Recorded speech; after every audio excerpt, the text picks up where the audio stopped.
So whatever has our webhead been up to recently? Hey y'all, Alan here, and I'm back at it again with another film review, this time Spider-Man Brand New Day. Has it really been 5 years since the last one? What a break! So, what a 5-year break it really has been, because this universe has changed, things have come, things have gone. Tom Holland has had his break, he's done some things, he's also taken a break, and now he's back into character, waiting for the right story to come around, and here we have it. So what's the plot? Well, as this starts with a kick-ass montage where, sometime after the events of No Way Home, where everyone's memories gets erased on who Peter Parker is and that he is Spider-Man, so that they could save the multiverse, ends up causing some personal issues to him, as Ned and MJ have now gone on to college, to MIT. So now he's looking back at videos of them and recordings, checking what they've been up to, because he longs for the good old days of when they used to be best friends. So during that time, he fights villains, he gets his ass kicked, he meets new people, he meets new enemies, and believing for it to be all done by himself. He lives in a new apartment where he has a bunch of equipment. He's being a superhero in the public, but being some random loser in real life, or in his own life, in private. That's what I meant. But then after this mysterious threat who's able to control people's minds and jump through their brains and their psyches and consciousness, he teams up with not a new department. That's a continuation of a department we've had before, the Department of Damage Control. He teams up with them to crack the case and to see what can be done before things get worse.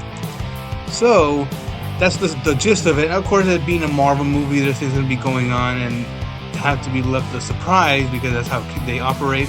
But before I get to that, it is certainly a thing. It's certainly a thing that a lot of these Spider-Man adaptations, both in games, cartoons, and movies, they share similar themes about heroism, sacrifice, and responsibility, but they have different tones, storylines, executions, and supporting characters that make them different enough we're not just feeling like constant rehashes, which is what a poor Spider-Man adaptation would do, which this is not. And as we've shown time and time again, Tom Holland's portrayal of the Spider-Man is pretty excellent. I guess no need for a long explanation, but he captures the personality, the physicality, the humor, and the heart of the character, and he keeps it going, finding new ways to continue it rather than just repeating or devolving or just doing what's been done before. We actually get to see a proper evolution of the character, which I can properly appreciate, not just for Tom Holland pulling off, but also Sony, Marvel, and all the producers and the writers and directors. But I also say, it's been a while since the universe has felt this alive, which is odd to say, but I guess a lot of these stories are kind of standalone. This one, you kind of see the Marvel universe come alive, because they stuff so much plot in it, where in a way it does feel like a cartoon. Especially the 90s cartoon with how many crossover elements they put in casually. And then this is the Marvel universe, by the way. There's a lot of stuff going on besides the Spidey corner, because there are so many non-Spider-Man elements. Like we got the Punisher, we got the Hulk, which not a spoiler, but I guess I'll talk about him more later. We got the Hand, and others, which I'll get to later. But what a wild combination this is. Back to Damage Control. It's an organization that started since Spider-Man Homecoming, but then has returned again in No Way Home, and Ms. Marvel, and Wonder Man, and they've expanded where there's a new group that's stopping new threats that come around to protect the people in a way, a more aggressive Shield. I guess with no relations to Shield. But then to continue on about the movie itself, the directing is outstanding. Of course, we got Destin Daniel Cretton directing this one, who has done Shang-Chi and the Legend of the Ten Rings, and done parts of Wonder Man for them. And yeah, you can definitely feel the passion for Spider-Man because, of course, he's mentioned about how much he's loved the character, and you can certainly see it here. Just in the line of dialogue, the camera work, the camera angles, the lighting. It gives it this grand cinematic, but also kind of comic booky flair. The script is also solid, which the writers have worked on every Spider-Man movie, which people could say, oh, try something different, but hey, if it ain't broke, don't try to fix it. And it certainly applies here because, yeah, they do understand this version of the character, and they find new ways to expand his horizons and to find new creative ways to get him out of his comfort zone. The visuals, yeah, you can feel the scope of the atmosphere and New York and the action scenes. In some parts it feels like the PlayStation Insomniac games with like the insane imagination to the web swinging. And also there's the musical score. Michael Giacchino comes back again, scoring the previous ones. I'll say this one is not as grandiose as No Way Home, but it does the job in providing the tension and the emotion and the kinetic energy of it all, and also the classic superhero energy. So yeah, it does the job well. But then to the action, of course, since Destin surprises us all by what he could pull off in Shang-Chi, he continues that streak with here because yeah, there's so many crazy set pieces that take advantage of the world and like their movements, and definitely feel like everything has a purpose than just swinging and punching for the sake of it. You can feel the weight of every movement, every gesture, every hit, every dodge. It's like, yeah, they really take as many advantages as they can with what they're doing in the scene and make it something extraordinary. It really feels like it's lunging at you. And of course, being a Spider-Man story, it's about plenty of charm and humor coming from the characters being themselves, and getting to see their personalities shine and get them to conflict with each other and to have fun together and feel lost for each other and feel joy. So yeah, that warmth and feeling of home, no pun intended, is still present. And of course, there's plenty of inspiration, not just from the games or the comics or the cartoons, but there's some inspiration from like martial arts films, crime stories, a bit of a psychological drama thriller in there with certain elements that come into play. All these combinations of things that come together. Also, a good character story for the important characters of the cast. So yeah, it really did feel like it was his destiny to pull this off, and yeah, he's definitely earned it because holy moly, that's quite an epic feat. Let's see. Oh yeah, Ned and MJ, they provide the heart and humor to ground our leading star. I'm surprised by how much they are in it because I know they were going to play a good role as Peter's nostalgia coming back and saying, "Oh, I wish I could be with them," but to see them definitely play a big part in him not feeling alone, or finding new ways around that feeling, was pretty exceptional.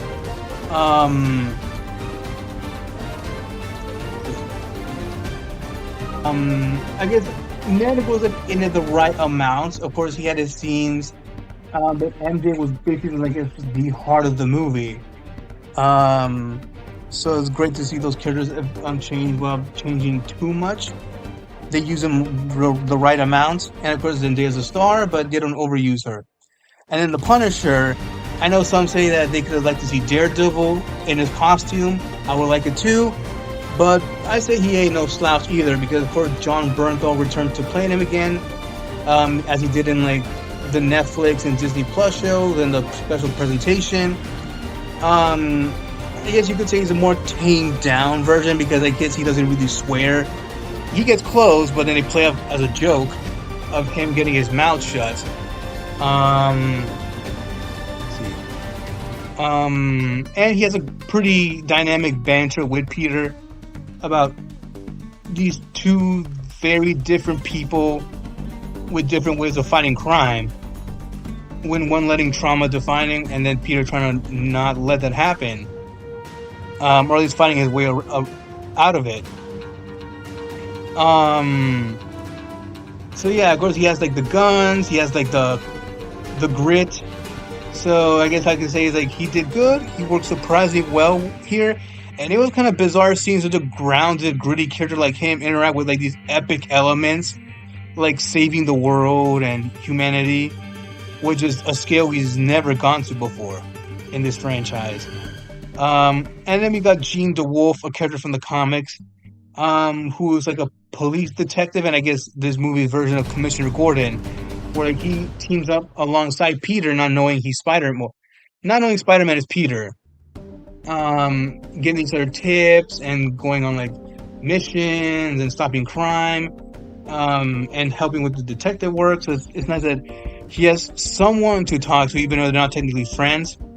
Also, there's this nice side plot, which I guess Spider-Man 2 from the Raimi trilogy does do a little. Well, has done before, but in this, having his powers malfunction because going through a transformation, that his emotions are letting him go awry, that he wants to control what he has, only to realize, and not really a spoiler, that he has to balance it, knows what has to do. But yeah, I guess it also took up more screen time than I imagined, but still they did a good job with it. At a certain point, you can certainly feel the long length. Like you could, and this movie's only like 4 minutes shorter than No Way Home, but sometimes you go, okay, I wonder how long this is. How much longer this is gonna go. But then when it gets to a certain part, it's like it makes it all worth it because hey, if it can lead to good character development, then why not have these scenes? Like have a scene where he's like building a Lego set, or just chatting with MJ about their personal lives, or him trying to solve the case, or him having to deal with his change of powers, realizing he's stuck outside with like surrounding himself by webs. Like why not go through it? Like, if it makes the impact stronger, then so be it. And now that's it for the non-spoiler segment. Now I get to the spoiler section in a few seconds.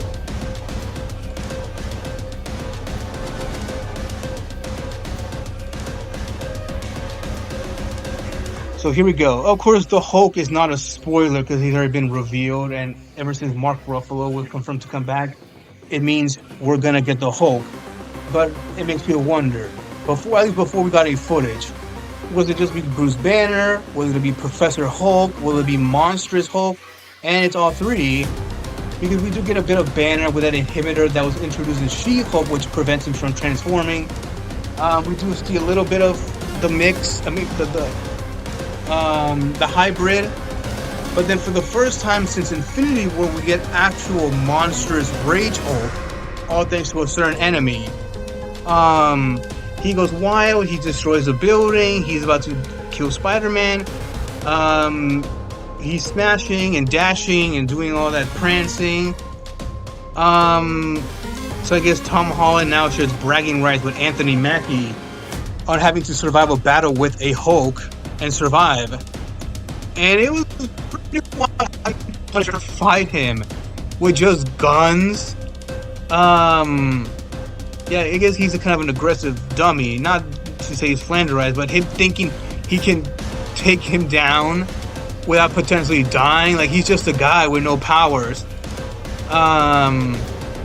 Like, have you seen what the Hulk has done? Like, before? And you think you can fight him and win?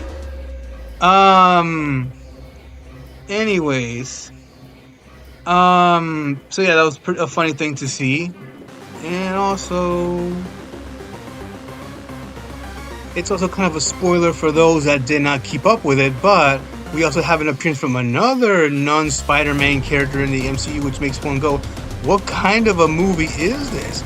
But this person flows quite well in the narrative. We have Yelena from the Thunderbolts / New Avengers, Black Widow's sister, the new official Black Widow apparently, because that's what Ned calls her. Nice. She has a couple of scenes more just to serve as exposition and some light banter. and to show more connections to the wider universe of, oh yeah, this is what things have been going on, just to like keep the audience on point and to the present and up to date. So of course he brings some nice laughs. Peter interacts with her on a tub, which is supposed to be her office, and she gives him information on what is going on with the threat. But we have this bit of him not taking off the mask, but going completely shirtless because he still wants to keep himself anonymous. But it's so odd that my audience did not have a reaction. Same for this other character, which I'll get to, but I'll get to it. If you are somebody who has not followed rumors or any wild speculation, this movie introduces us to Jean Grey. Yes, this universe is Jean Grey, played by Sadie Sink. Yeah, now we know who her mystery character is. It's not someone obscure like Shathra, or the Spider Queen, or Carly Cooper, or Mayday Parker. It's Jean Grey from the X-Men. Of course, a younger version, but probably the best live-action version we've seen thus far, and one that's very different from what people are used to.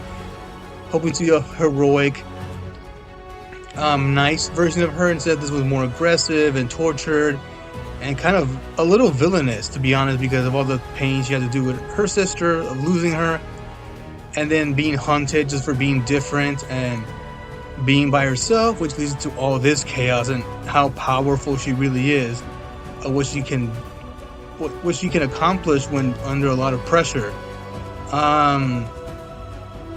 So yeah, great performance. What a good surprise. Good job for them hiding her throughout all the marketing. They did well. She did well. I hope to see more of her in the X-Men reboot and beyond. Yeah. And by using her well, they tie well into the theme of not being alone. And yeah, Thunderbolt kind of did it, but this one does it differently. Where he's used to being alone because now everyone he knows is gone. Aunt May is gone. His friends are gone. Iron Man is gone. We'll see what happened with his face later. He's now truly by himself, and he thinks that's the way to be. Like, that's how to be Spider-Man full time. But with Jean Grey and seeing her trauma and seeing through their minds, even though she's done a lot of insane things, they even mind control the Punisher. Even though Peter told him not to get close, but he did it anyways.